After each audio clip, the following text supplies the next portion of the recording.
그동안 정부와 노동계, 재계 대표자들이 모여서 노사정위원회를 넘나서는 이 새로운 사회적 대화기구의 명칭부터 구성원, 의제까지 폭넓은 논의를 이어왔는데요.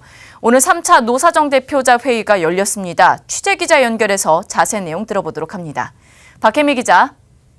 네, 한국노총에 나와 있습니다. 네, 오늘 회의에서 이 명칭과 참여 주제를 확대하는 방안이 확정됐죠.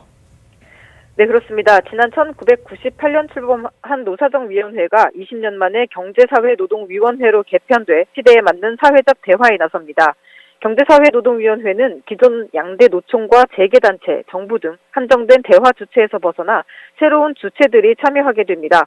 규모가 크게 확대되는 겁니다. 우선 노동자 대표 5명의 양대 노총과 청년, 여성, 비정규직 대표가 포함되고 사용자 대표는 경총, 대한상의회, 중소기업과 중견기업, 소상공인 대표가 참여해 총 5명이 됩니다. 여기에 정부 대표는 고용노동부 장관의 기획재정부 장관이 참여하게 되고 필요에 따라 산업통상자원부나 보건복지부 장관이 특별위원으로 위촉될 수 있습니다. 여기에 사회적 대화기구와 공익 대표까지 총 18명으로 확대됩니다. 의제를 두고 노사 간의 의견차를 좁히기가 쉽지 않았을 것 같습니다. 이 부분은 의견이 어떻게 모아졌습니까? 네, 의제를 두고 여전히 숙제가 남아있는 상태입니다. 다만 지난번보다는 많이 근접한 모습이었습니다. 오늘 회의에 앞서 모두 발언에서 김영환 민주노총 위원장은 노동자들의 산재 문제나 주요 산업의 4차 산업혁명을 접목하는 과정에서 발생할 수 있는 문제 등을 중요한 의제들이라고 강조했습니다. 박용만 대한상공회의소 회장은 수사적인 표현에 지나치게 얽매이지 않았으면 한다며 큰 방향성에 집중해야 한다고 조금 다른 의견을 제시했습니다. 앞서 지난 회의에서 개편될 사회적 대화기구에 산업안전과 사회안전망, 그리고 경제 디지털 전환과 노동의 미래위원회를 설치하기로 했는데요. 오늘 회의에서 노사발전을 위한 법제도 관행 개선위원회를 추가로 설치하기로 했습니다. 여기에 산업업종별위원회도 발족하기로 했습니다.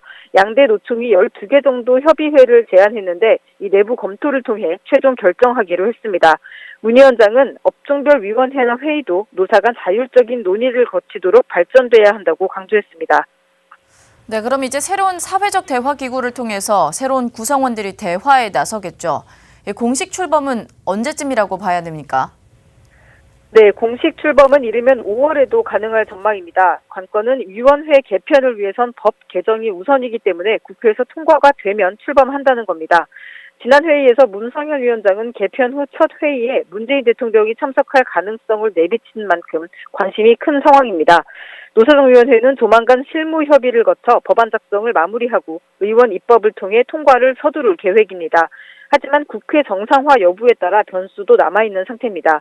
박태주 노사정위원회 상임위원은 오늘 회의를 통해 새로운 사회적 대화기구의 개편 관련 논의는 더 이상 하지 않아도 될 상황에 도달했다며 사회적 아젠다를 논의하는 단계로 접어들었다고 오늘 회의에 의미를 부여했습니다. 다음 대표자 회의는 5월 중 민주노총에서 열릴 예정입니다. 지금까지 한국노총에서 전해드렸습니다.